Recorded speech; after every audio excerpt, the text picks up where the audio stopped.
છે અને હું પણ એકલી. તેથી ઘરમાં અમે એકબીજાનો સહારો બનશે અને હું તેમના વિશે જાણ કરીશ કે રોહન સાથેના લગ્નનું કારણ શું છે. પછી મને ખાતરી છે કે શાંતિ મને મળવા માટે ચોક્કસ આવશે, કારણ કે મેં તેમના માટે રાંધ્યું હતું.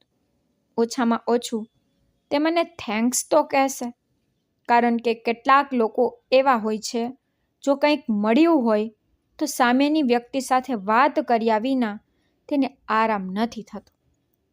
પણ મારો અનુમાન સંપૂર્ણપણે ખોટો. રાત થઈ ગઈ, પરંતુ શાંતિ આવી નહીં. જોકે મને વખાણ કરવાની કે વખાણ સાંભળવાની જરૂર તો ન જ હતી, ફક્ત શાંતિથી બે વાત કરવાનું મન હતું. તે રાત્રે ભાડું તો આવી ગયા હતા, તેથી કંઈ પણનો ડર તો નહોતો. હૃદયને દિલાસો મળ્યો તે વિચારીને કે ઘરમાં કોઈક હતું. હવે બહાર કૂતરાઓને ભસવાનો અવાજ હવે ડરાવતો નહોતો. જોકે વિકાસ જીવંત હતો તો મેં આ વસ્તુઓ વિશે વિચાર્યું જ નહોતું, કારણ કે વિકાસ મારી સાથે હતો. વિકાસ મને ખૂબ પ્રેમ કરતો હતો. દરરોજ રાત્રે તેની યાદમાં હું રડતી રહેતી. હું આ વિચારોમાં ડૂબીને સૂઈ ગઈ. ત્યારે અચાનક મારી આંખ મધ્યરાત્રિએ ખુલી તો પછી ખબર નથી કે મારું હૃદય શા માટે મોટેથી ધબકતું હતું. પછી મને ચીસોનો અવાજ આવ્યો, જાણે કોઈ સ્ત્રી મોટેથી ચીસો પાડી રહી હોય, દુઃખમાં હોય અને તેને મદદની જરૂર હોય. હું ડરમાં ધ્રુજતી હતી, પરંતુ બંને હાથથી કાન બંધ કર્યા જેથી અવાજ સંભળાય નહીં. પણ ચીસો બંધ થવાનું નામ લેતી ન હતી.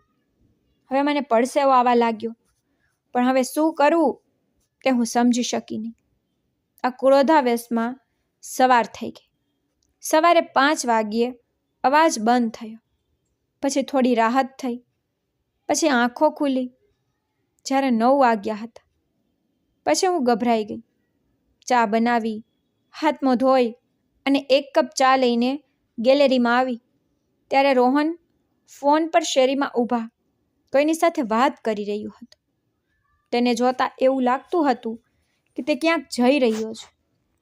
જ્યારે ફોન પર વાત કરતી વખતે તેની નજર મારા પર પડી તે જોઈને તે થોડો હસ્યો અને પછી ત્યાંથી નીકળી ગયો. તેનો હુલિયો જોઈને એવું લાગતું હતું કે તે કદાચ તેની ઓફિસના કામ માટે જઈ રહ્યો છે. કેટલીક વાર મેં મારા મગજમાં વિચાર્યું, શાંતિ સાથે વાત કરવાની સારી તક છે, કારણ કે તે ઘરે આવી ત્યારથી હું તેને મળી ન હતી અને તેની સાથે બેસીને વાત કરવા માંગતી હતી. તેથી મેં વિચાર્યું કે ઝડપથી કામ પૂરું કરું અને નીચે જાઉં અને શાંતિથી વાત કરું. પછી બધા કામ ઝડપથી પૂરા કરી હું નીચે પહોંચી અને દરવાજો ખટખટાવ્યો, પરંતુ કોઈએ દરવાજો ખોલ્યો નહીં. પછી ત્યાં ઊભા રહીને મેં વિચારવાનું શરૂ કર્યું કે હું કેટલા સમયથી દરવાજો ખખડાવી રહી છું. હજી કેમ કોઈ બોલતું નથી? ત્યારે અંદરથી અવાજ આવ્યો, પ્રિયા દીદી, તમે છો? તે શાંતિનો અવાજ હતો. મેં કહ્યું, હા શાંતિ ભાભી, દરવાજો ખોલો, હું છું પ્રિયા. જ્યારે તેને દરવાજો ખોલ્યો તો તેની આંખો આંસુઓથી ભીની હતી. જ્યારે તેણે મને બોલાવી અને પલંગ પર બેસાડીને કહ્યું કે હું થોડી નર્વસ હતી. હું સમજી શકતી નથી કે કોઈને અંદર બોલાવું કે નહીં. તેથી વિચાર્યા પછી મેં દરવાજાને ખોલ્યો. આના પર મેં કહ્યું, શાંતિ ભાભી, આ વિસ્તાર તમારા માટે નવો છે. અહીં બીજું કોણ આવશે? પછી મેં પૂછ્યું, ભાભી, તમારી આંખોમાં આંસુ? તો તેને કહ્યું કે હા, મારે તમને શું કહેવું? મેં ખૂબ કહ્યું કે તમે મને બધું કહી શકો છો. તો તેને કહેવાનું શરૂ કર્યું, મારા પતિ રોહનને હું પસંદ નથી. તે યુવાન છે, તે ઈચ્છે છે કે તેને તેના જેવી યુવતી મળે, પરંતુ મારી ઉંમર વધુ છે અને તેને મારો ચહેરો પણ પસંદ નથી. મને લાગે છે કે રોહનનું કોઈ બીજા સાથે અફેર છે અને તે મારી સાથે છેતરપિંડી કરી રહ્યો છે. ખબર નહીં તે ફોન પર કોની સાથે વાત કરે છે, પણ હું તેને પૂછું છું તો તે ગંદી ગંદી વસ્તુઓ કહે છે અને કેટલીક વાર હાથ પણ ઉપાડે છે. પછી મેં પૂછ્યું, શાંતિ ભાભી, તમે બરાબર છો ને? તો તે કહેવા માટે મારી પાસે વિશ્વની બધી વસ્તુ છે, પૈસા, કપડાં, પણ સ્ત્રીને જે ખુશી જોઈએ છે તે નથી. તેના શબ્દો સાંભળીને મારું હૃદય ભારે થઈ ગયું. પછી મેં કહ્યું, શાંતિ ભાભી, મને કહો, હું તમને મદદ કરવા માંગુ છું. હું તમારા માટે શું કરી શકું છું? પછી તેણે કહ્યું, મારા સંબંધીઓએ મને મદદ કરી નથી, તો તમે શું કરશો? આમ પણ રોહન મને છોડવાની ધમકી આપે છે. તેથી હવે મારું આ દુનિયામાં કોઈ નથી. હવે તમે જ મને કહો કે હું વૃદ્ધ છું. હું ફક્ત ઈચ્છું છું કે તમે મારા માટે પ્રાર્થના કરો. મારે બીજું કંઈ પણ નથી જોઈતું. પરંતુ મેં કહ્યું કે શાંતિ ભાભી, હું તમારી નાની બહેન જેવી છું. તમે મને બધું કહી શકો છો. અને હા, હું હંમેશા તમારા માટે પ્રાર્થના કરીશ. આટલું કહી હું ત્યાંથી જવા લાગી.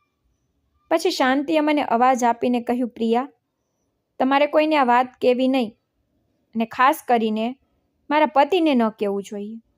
જો તેને ખબર પડે તો તે મારા પર હાથ ઉપાડશે. તો તમે પણ કહેશો નહીં કે તમે અહીં આવ્યા છો, અથવા મેં તમને કંઈક કહ્યું છે. મેં કહ્યું, હા શાંતિ ભાભી, તમે ચિંતા ન કરો, હું રોહનને કંઈ પણ નહીં કહું. આ કહીને હું મારા રૂમમાં ઉપર આવી ગઈ. હવે હું રોહન પર ખૂબ ગુસ્સે હતી. જો તેને શાંતિ પસંદ ન હતી તો પછી તેને શાંતિ ભાભી સાથે કેમ લગ્ન કર્યા? પછી તે રાત્રે સૂવા માટે હું પલંગ પર પડી હતી, પરંતુ તે પછી પણ એ જ બન્યું. ચીસો પાડતી સ્ત્રીનો અવાજ ફરીથી સંભળાયો. તેથી મેં અવાજ વિશે ખૂબ નજીકથી વિચારવાનું શરૂ કર્યું કે આ અવાજ ક્યાંથી આવે છે. હવે મારે આ કોઈ પણ કિંમતે જાણવું હતું. તેથી હું મારા ઓરડામાંથી બહાર આવી. બહાર નીકળતાની સાથે જ મને સ્પષ્ટપણે અવાજ સંભળાવાનું શરૂ થયું. પછી મને સમજાયું કે અવાજ શાંતિના ઓરડામાંથી આવે છે. હું એક ક્ષણ માટે આઘાત પામી. પછી હું ઝડપથી નીચે આવી, કારણ કે તેના માટે હવે મારા દિલમાં દયા હતી. હું તેને મુશ્કેલીમાં જોયા પછી મૌન ન રહી શકું. તેથી હું નીચે આવી અને જોર જોરથી તેમના દરવાજા ખટખટાવવાનું શરૂ કર્યું. મેં લાંબા સમય સુધી દરવાજો પછાડવાનું ચાલુ રાખ્યું, પરંતુ કોઈએ દરવાજો ખોલ્યો નહીં. પણ આશ્ચર્યજનક વાત એ હતી કે મારા ખટખટાવ્યા પછી પણ ચીસો શાંત ન થઈ, પણ ચીસોનો અવાજ વધુ આવી રહ્યો હતો. પણ થાકીને હું ઉપરના માળે પાછી ચાલી ગઈ. તે રાત્રે શાંતિની ચિંતા કરતાં કરતાં મને ઊંઘ ન આવી.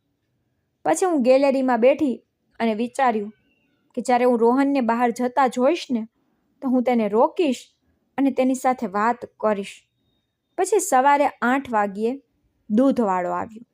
મેં જોયું કે રોહન દરવાજો ખોલીને ઘરની બહાર જઈ રહ્યો હતો.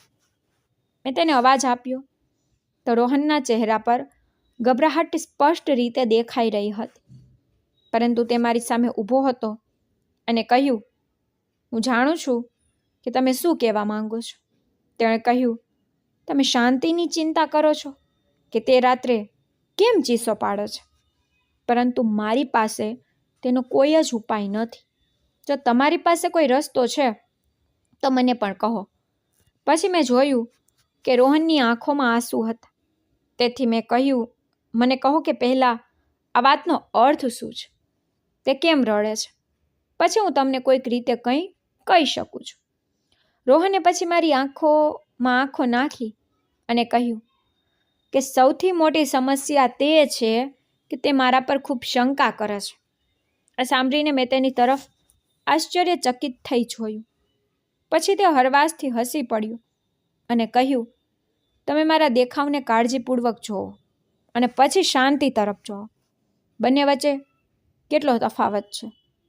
જો હું ઈચ્છતો હોત તો એક યુવાન એક સુંદર છોકરી સાથે લગ્ન કરી શકત, પરંતુ મેં બધાને છોડી દીધા અને શાંતિને પસંદ કરી, કારણ કે તે અનાથ હતી. પરંતુ હજી પણ તે મારા પર શંકા કરે છે. પછી તેને આગળ કહ્યું, મારી એકમાત્ર ભૂલ એ હતી કે મેં તેને અનાથ સમજી અને તેની સાથે લગ્ન કર્યા, કારણ કે તે મારા ઘરની નોકરાણી હતી. મને તેની સ્થિતિ જોવાનું પસંદ નથી. તેથી મેં વિચાર્યું, હું તેની સાથે લગ્ન કરીશ. હું તેને મારું નામ આપીશ. પરંતુ મારા પરિવારના સભ્યોને આવું બિલકુલ ગમ્યું નહીં. તો તેઓએ મને ઘરમાંથી કાઢી મૂક્યો. પછી મેં મારા પરિવારને શાંતિ માટે છોડી દીધો. પછી તેણે કહ્યું, હવે તમે મને કહો, શાંતિ સાથે લગ્ન કરીને મેં ખોટું કર્યું? મારા માતા અને પિતાએ મને મારી સંપત્તિમાંથી કાઢી મૂક્યો છે. મેં શાંતિ માટે ઘણા દુઃખ સહન કર્યા. હું ફક્ત તેને ખુશ જોવા માંગુ છું. પરંતુ તે સમજે છે કે મારો કોઈ બીજા સાથે અફેર છે અને હું ગુપ્ત રીતે ફોન પર વાત કરું છું. પછી તેણે વધુ કહ્યું, 2 વર્ષ પહેલાં મારી માએ મારા લગ્નનો નિર્ણય એક અમીર પરિવારની છોકરી સાથે કર્યો હતો. છોકરી ખૂબ જ સુંદર હતી. તે મારી માતાના મિત્રની પુત્રી હતી. પરંતુ મેં શાંતિ માટે તે સંબંધનો ઇનકાર કર્યો હતો. મારી મા કહેતી, આ સ્ત્રીના પ્રેમમાં તું અંધ બની ગયો છે. તું જોતો નથી કે આ તારી માની ઉંમરની છે. તું કુટુંબ અને સગાઈ તોડી રહ્યો છે આ નોકરાણી સાથે લગ્ન કરવા માટે. પણ મેં શાંતિ માટે સગાઈ તોડી. આગળ રોહને કહ્યું, મેં હંમેશા મારી પત્નીને સાથ આપ્યો છે, પરંતુ તેનું આ વર્તન જોઈને હું ખૂબ એકલતા અનુભવું છું. મને લાગે છે કે શાંતિને સહારો આપવા માટે મેં બધું ગુમાવી દીધું છે. તે લગ્નની પહેલી રાતથી